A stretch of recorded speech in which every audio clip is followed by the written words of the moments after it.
now that the draft has come and gone, some focus will shift back to free agency. You're already seeing that. Some notable players have signed. There are still several notable players available. So on today's Four Verts episode, I'm your host, Harrison Graham.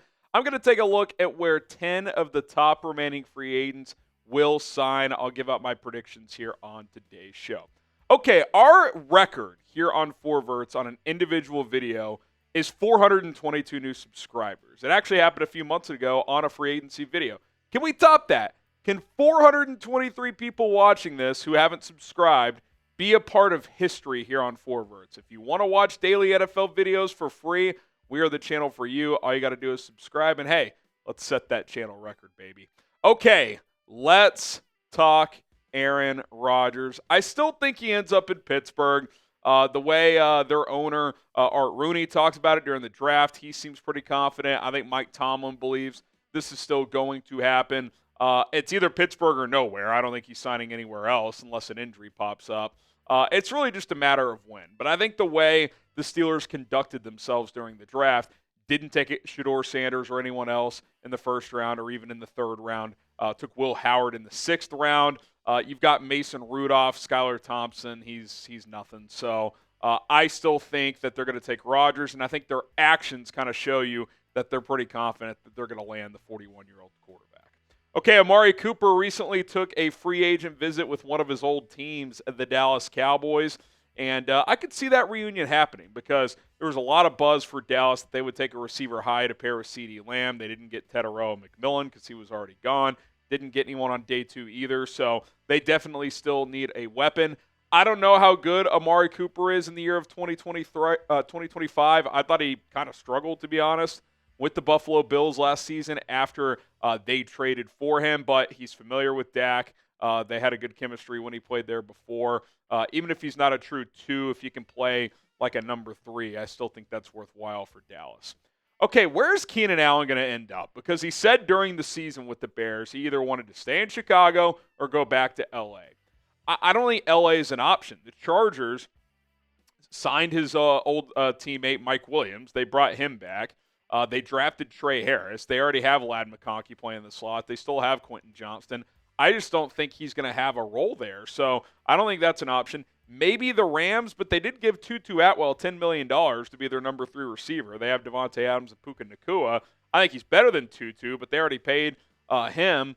The Bears aren't bringing him back. How about the Giants? The Giants are in a critical year. They brought in Russell Wilson. They drafted Jackson Dart. They have Malik Neighbors on the outside. Wan'Dale Robinson is fine, but I think Keenan Allen's better. Maybe, just maybe, the Big Apple is a natural landing spot for the Giants. If the Cowboys don't sign Amari Cooper, keep an eye on Dallas as well. Okay, who do you guys think is a better receiver at this point in their careers? Type AC for Amari Cooper or KA for Keenan Allen. I think Allen was better last year. I think he's more reliable. Now, if you're looking for bigger plays, probably go with Amari Cooper, but I would slightly lean Keenan Allen here. Okay, how about Justin Simmons? Still a good safety, starting caliber player. The Las Vegas Raiders don't really have a true free safety. They lost Trevon Merrick in free agency. They need a safety to play back there. Obviously, Pete Carroll has always had good safety plays going back to Earl Thomas, Cam Chancellor, etc. Starting opening is there. They have a strong safety. I forget which one they signed, but they brought one in.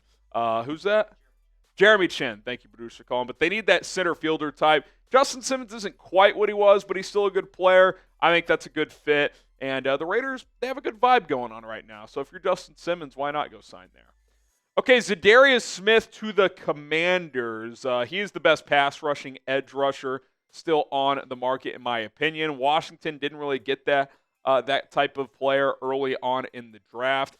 They opted to go with Josh Connolly Jr. in the first round. They still have not properly replaced Dante Fowler. So I think if you're the Commanders, you've been busy this offseason, right? You go get Deebo Samuel. You go get Laramie Tunsil, 2 pieces for the offense, and Jaden Daniels.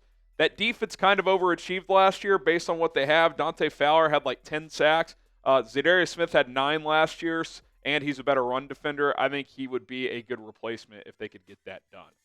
Okay, Nick Chubb to Chicago. I do think the Bears will sign a running back at some point, whether it's Chubb, a player we're about to talk about, or someone else. A lot of buzz leading up to the draft. They're going to trade it for Ashton Genty, or they'll get Quinshon Judkins or Travion Henderson in round 2. None of that happened. They ended up not getting a running back until round 7 in Kyle Monungai. There's already been some buzz that the Bears could sign Nick Chubb, who looks healthy. He's been working out all offseason up to this point.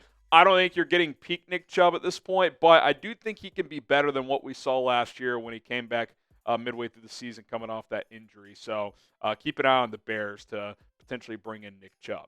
Keep an eye on the Broncos for a running back too, whether it's Chubb or J.K. Dobbins. J.K. Dobbins got placed with an unrestricted tender yesterday, so all that means for the Chargers is that if he does sign elsewhere, he still applies in the comp pick formula game for that team. But if you're another team that needs a back, Dobbins makes sense. The Broncos did sign R.J. Harvey in the second round, but the rest of that room's pretty underwhelming. They have like Jaleel McLaughlin, a couple other no names. I think Dobbins and a Harvey pairing is pretty effective. I thought Dobbins showed some burst last year for the first time in a while as he was healthy, played in 13 or 14 games, and the 3 years prior played 9 total. Still only 26 years old, catches the ball pretty well also, so I think Sean Payton could get pretty creative with them. Okay, how about Matt Judon to Detroit? They cut loose Za'Darius Smith before free agency. Judon could just be like a cheap replacement, right? Like he wouldn't cost as much.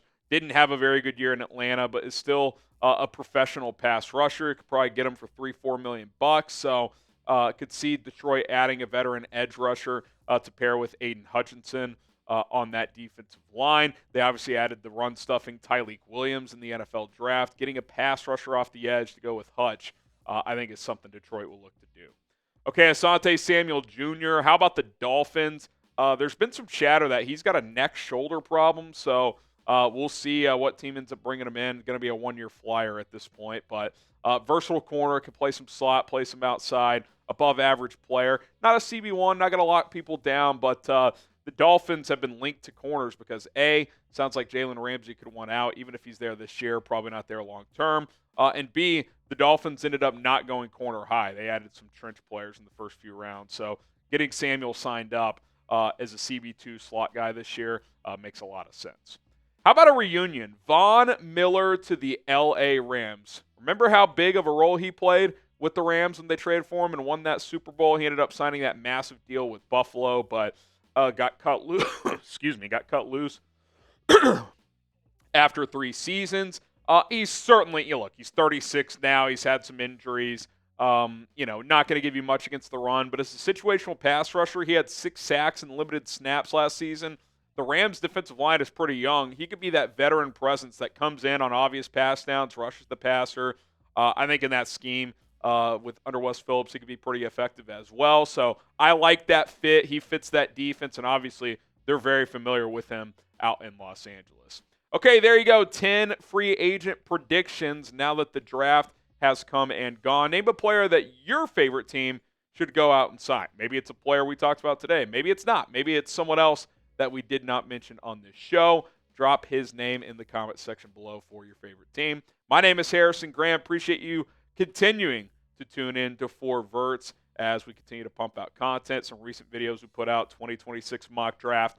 Also did a full Brown Shedeur Sanders video. Got a lot of good feedback on that, so go check that out if you haven't already. Hit that subscribe button. Let's set that channel record, and we'll see you guys soon.